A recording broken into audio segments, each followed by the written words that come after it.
Alright, so my phone ran out of storage, so I'm gonna have to kind of start again here, which sucks.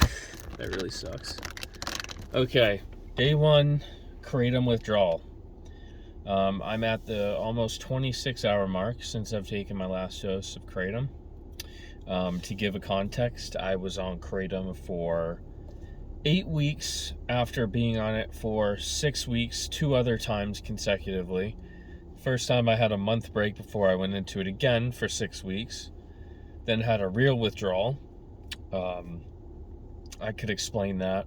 Over July 1st and then July 4th, excuse me. And so from July to the middle of August is when I ended up relapsing again. And it's been about 8 weeks. Now I'm into October and, obviously regretting the choice to use Kratom again. I will say the reason why I use Kratom was for fatigue specifically. For some reason, I deal with fatigue a lot, and so Kratom was really helpful to deal with the fatigue that I would get on a daily basis. But of course, as we all know, the post-acute withdrawal syndrome side effects from using Kratom can often make that a lot worse, and in my case it was worse. There were some days when I was really fucking tired, and if you're like me and you like to get a lot of things done and be productive, that's a huge hit to just your overall quality of life when you can't get things done. So that's the draw for me into Kratom, and the deeper I got into it, the worse it got. And this run towards the end, it really just lost a lot of effectiveness, and I'm only, for a total of 6 months I've been using Kratom really every day. So I'm not as deep into it as some other people. However, I definitely got bombed by a lot of the side effects from Kratom already. So I'm aware that this is a powerful substance. I'm not here to talk any shit on the people who have used Kratom well, to pharmacologically get off harder opiates like heroin, fentanyl, and all that stuff. I am for Kratom to wean yourself down. If you don't want to take Suboxone, go to Kratom and then hopefully wean off the Kratom. But like anything else, Kratom's still very addictive. And if you're getting onto Kratom from not being on any opiates, it's kind of a taste into what opiate addiction really is like. And so right now, it's 26 hours in. The first day, really, yesterday I took about 8.5 grams. I'm coming off of a roughly 30 to 40 gram a day habit. I was taking capsules. The last time it was purely powder. Not really there's any difference. Probably just easier to consume and also easier to taper off. Right now I'm feeling not too bad, but I'm cautious that it's going to get worse. But also keep in mind, I've been taking gabapentin, and today I took 3 gabapentins. I just took the last one maybe like 2 hours ago, the 300 milligrams, and I'm fortunate enough to have some on hand, and I know that they're very useful for opioid withdrawals. And so this is the first time I'm really testing it 100%.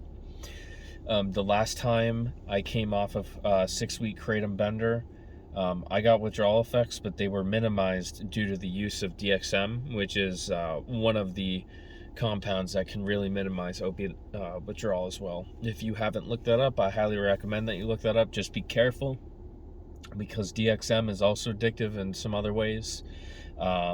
However, I had a 4-year DXM addiction in my youth, in my early days, from 17 to about age 21, and it was pretty hardcore, but fortunately it never really produced any physical withdrawal side effects, just a lot of mental, probably depression that you deal with coming off it, but nothing quite like coming off of Kratom. Kratom is a different beast, and it is powerful if you don't respect it, and I was not respecting it. And I know a lot of people get hooked into the draw of Kratom. It's a blanket over your emotions. Starting to feel numb, more like an NPC, just getting by the day.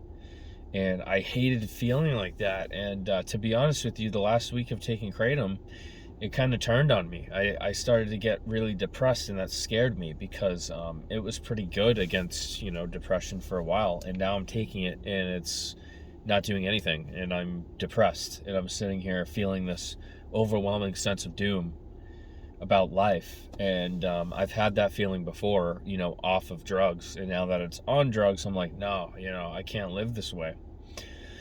So I started to panic a little bit, but I knew that my time is coming to an end, and I can either taper or I can cold turkey again. And so this is where I'm at. I kind of did a rapid taper, if you could even call it that, because yesterday I took only 8.5 grams, but was already feeling the side effects.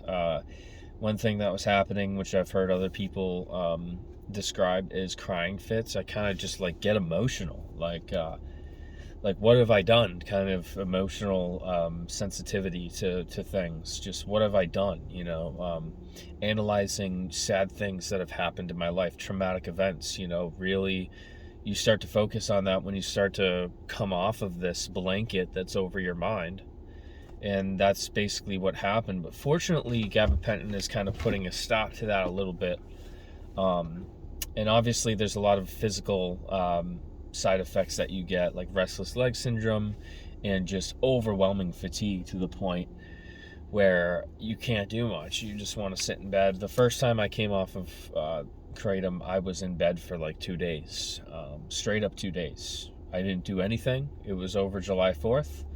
And so that's what I'm kind of expecting me to go into now. I'm going to get hit with a lot of fatigue. As the main symptom and side effect that I personally experience is fatigue. And so I'm kind of expecting that now. I'm expecting it. I hope it, becomes manageable with the gabapentin.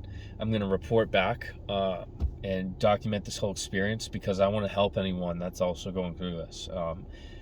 I know what it's like to feel so alone and so desolate, like you're in a desert. No one else is going through it. You feel so alone, and you just feel this, just anhedonic depression, just emptiness, like everything's gonna be this way forever. I felt like that. So if you're watching this video, just know that you're not alone with kratom addiction. Fortunately, it is getting a little bit more recognition. I don't know if I necessarily agree with banning it, but if I'm honest with you, I'm just saying this from my perspective.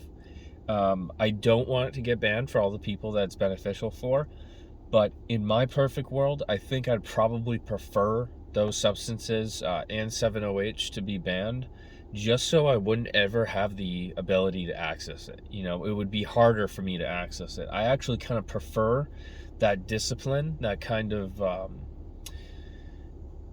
I don't know how to explain it, just a system that it's just not available. I wouldn't be able to get my hands on it, because I know when addiction starts, when you're out of the pink cloud, you're in the gray zone there, you can start thinking, oh, I can just do it once, it would feel good, and get rid of this pain that I'm feeling right now.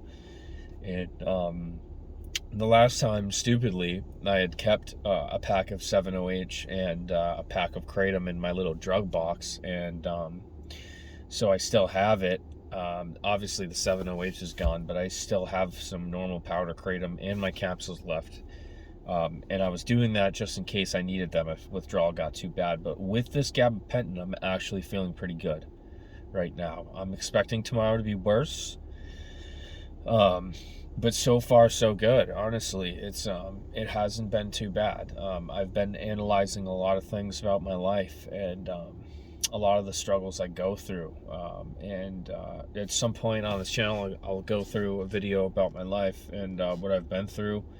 In my early days, in my youth and my childhood, was very traumatic, and I've been an addict pretty much since adolescence. And I was on the straight and narrow for a long time. I was just taking Seroquel. I had some issues with sleep, but I kicked alcohol.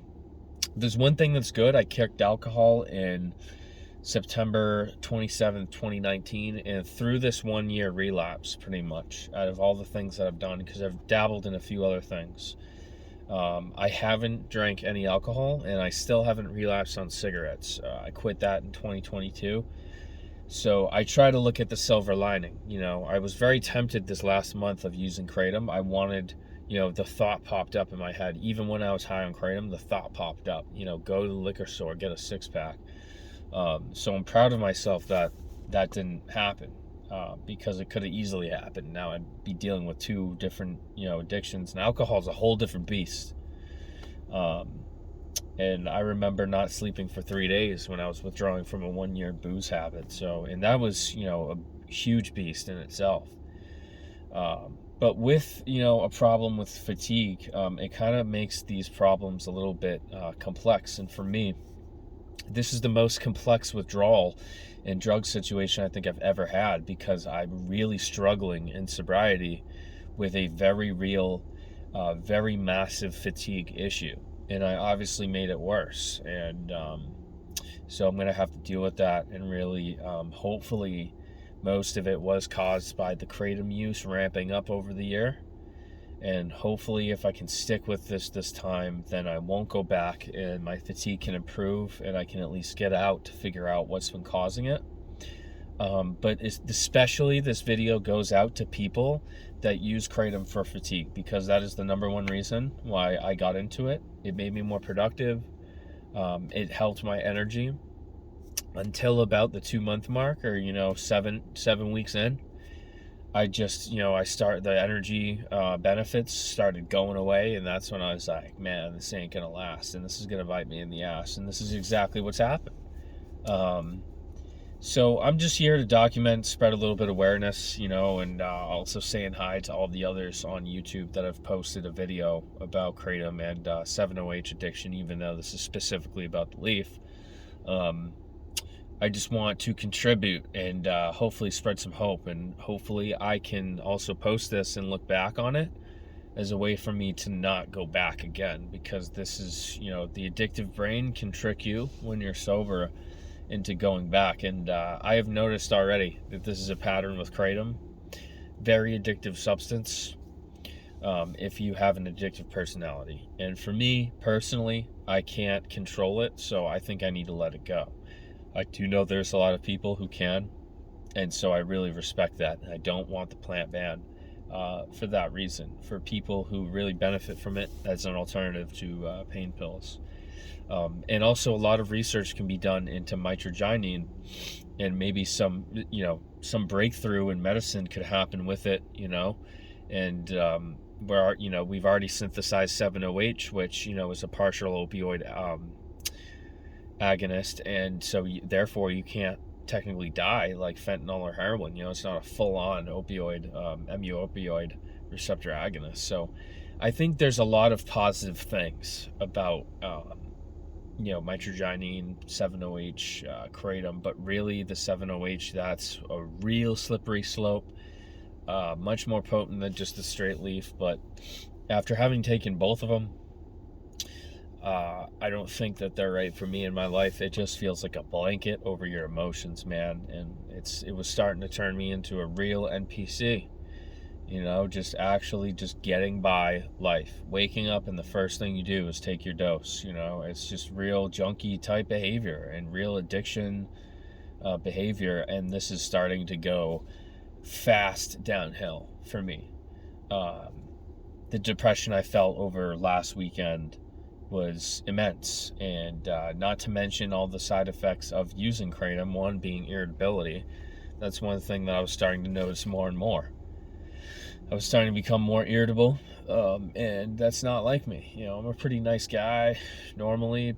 Things don't really bother me all too much, except for when people are assholes to me. That can really get to me sometimes, but it was just amplified. When people are dicks for no reason to you, that's kind of what gets me to be a dick. And so I would notice, if someone's energy was off, that it would affect me more than normal, and I had less emotional control, despite numbing all the emotions. But the best way I could ever describe Kratom is just a fine blanket over everything. It's a layer. So it's a layer over emotions, prevents you from feeling them 100%. And I don't want that. I want to be able to feel joy again. I want to be able to feel some natural energy again. And there was some good days in the first 45 days that I quit recently, but towards the end there, it got really hard. So this time I'm going to have to be prepared, more prepared for that. I'm going to actually have to put in effort, because I have a tendency to not put in any effort. Once I'm sober and clean, I tend to forget how bad it was. And so this time around, I'm reaching out online. I want people to comment. If you're going through this, I'm with you. This is a hard thing to go through. Don't let people tell you that it's not, because it is. I've been through booze withdrawal. I've been through a heavy DXM habit that ruined a lot of personal relationships in my early life. And I've been through, a lot of addiction, and so here I am 26 hours in, just trying to be strong, and hoping that the next couple of days goes okay, because I'm not really expecting it to go okay. But here I am at the start of the journey, looking forward to that 1 week mark when I'm really past it. This is day one, Kratom Withdrawal. Thank you for listening. If you have anything to contribute, if you're feeling down, if you're about to start the journey, if you're fearful about starting the journey, I recommend that you place a comment down there, and let's all engage with each other and get through this, because we shouldn't do this alone. Obviously you can, but it's better when you have a support system in hand. So I'm just reaching out, telling my story. And I'm going to tell some other stories about my past addictions in my life, my full life experience, and what led me to addiction in the first place. But that's all. All right, thanks, guys. Appreciate it for listening, and stay tuned for more updates about the Kratom Withdrawal, because I'm going to get through this, and this shit ain't going to control me. So if you have gabapentin, if you have something that can help you along, highly recommended, because today it's definitely helped a lot. But the real test will be on day 2 and day 3. All right, appreciate it. Peace out.